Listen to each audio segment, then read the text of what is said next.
Komisi Pemberantasan Korupsi atau KPK terus menemui hambatan untuk memeriksa Gubernur Papua Lukas NMB.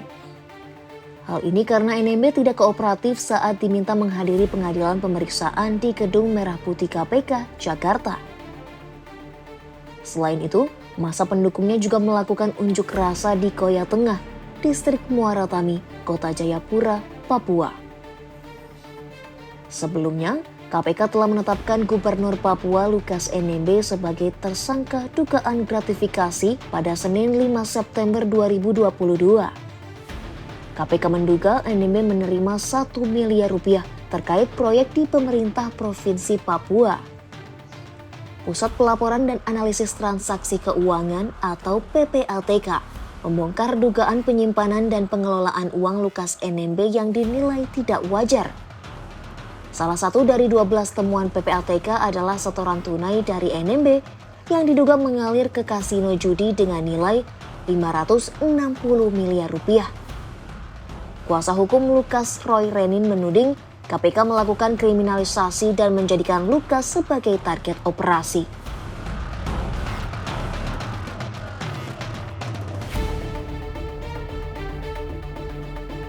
KPK meminta NMB bersikap kooperatif dengan memenuhi panggilan pemeriksaan yang disampaikan tim penyidik.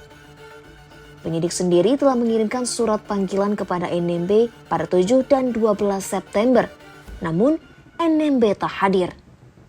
Kepala Bagian Pemberitaan KPK, Alif Fikri menyebut, penyidik telah mengantongi 2 alat bukti permulaan yang cukup untuk menetapkan NMB sebagai tersangka.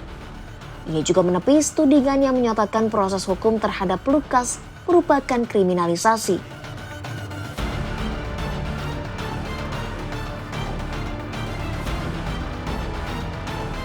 Wakil Ketua KPK Alexander Marwata mengatakan saat ini KPK belum melakukan upaya jemput paksa kepada NMB.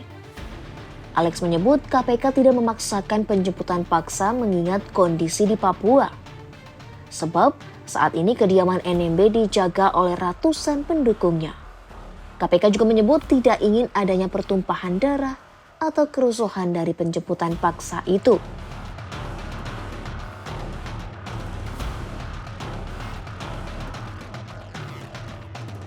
Kesulitan KPK dalam memeriksa NMB membuat Menko Polhukam Mahfud MD turun tangan. Mahfud MD bahkan melakukan koordinasi dengan Badan Intelijen Negara atau BIN, Polri hingga Badan Intelijen Strategis atau BAIS TNI untuk mencari solusi upaya penegakan hukum terhadap NMB. Menurut Mahfud MD, penetapan NMB sebagai tersangka bukan rekayasa politik. Selain itu, Mahfud MD menyebut nilai dugaan korupsi bukan hanya terkait dengan gratifikasi senilai 1 miliar rupiah. Kasus Lukas NMB bukan rekayasa politik. Tidak ada kaitannya dengan parpol atau pejabat tertentu, melainkan merupakan temuan dan fakta hukum. Ada kasus-kasus lain yang sedang didalami terlebih terkait dengan kasus ini, misalnya ratusan miliar dana operasional pimpinan, dana pengelolaan PON, kemudian juga adanya manajer pencucian uang yang dilakukan atau dimiliki oleh Lukas NMB.